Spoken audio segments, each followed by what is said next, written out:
Humans are incredibly creative, but unfortunately for our ancestors, a lot of that creativity went straight into figuring out the most agonizing ways to punish people.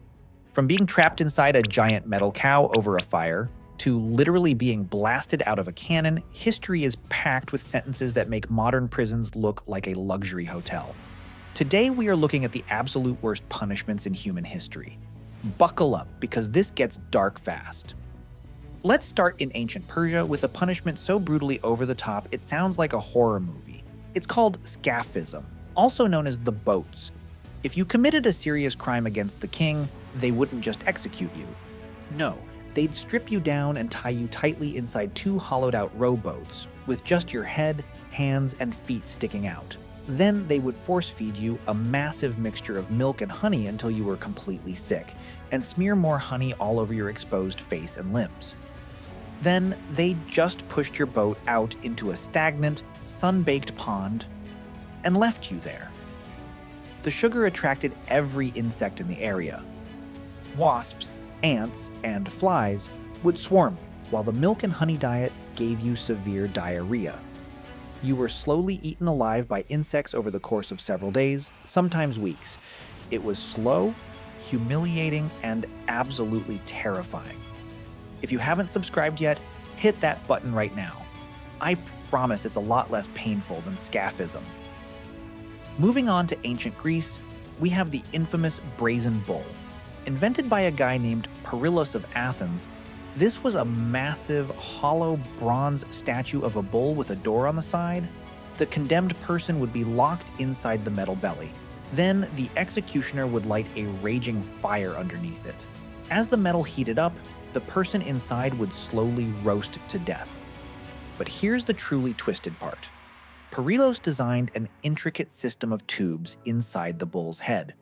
When the victim screamed in agony, the acoustic pipes converted the sound into the bellowing roar of an angry bull, complete with smoke blowing out of its nostrils. Ironically, when Perillos proudly presented his invention to the tyrant Phalaris, the tyrant was so disgusted by how cruel it was that he ordered Perillos to be the first one to test it out. Talk about an immediate backfire. Fast forward to the 18th and 19th centuries, where the British Empire popularized a punishment that was quick but completely devastating: blowing from a gun. This wasn't a firing squad.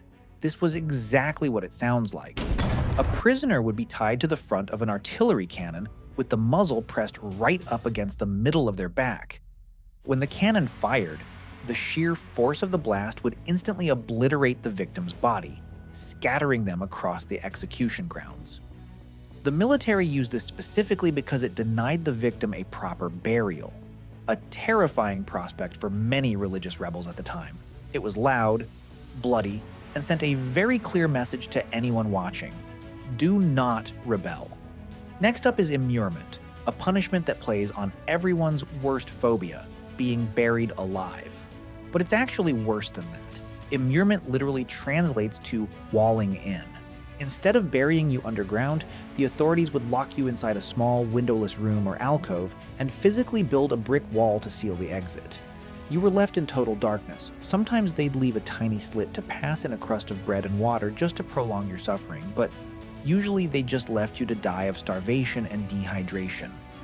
This was used all over the world, from medieval Europe to feudal Japan, often for nuns or monks who broke their strict vows. Okay, history is full of dark corners, and looking back, it makes you incredibly grateful for the modern justice system. Which of these punishments do you think was the absolute worst? Let me know down in the comments below. If you enjoyed this dive into the dark side of history, make sure you smash that like button and subscribe for more content every single week. Thanks for watching, and I'll see you in the next one.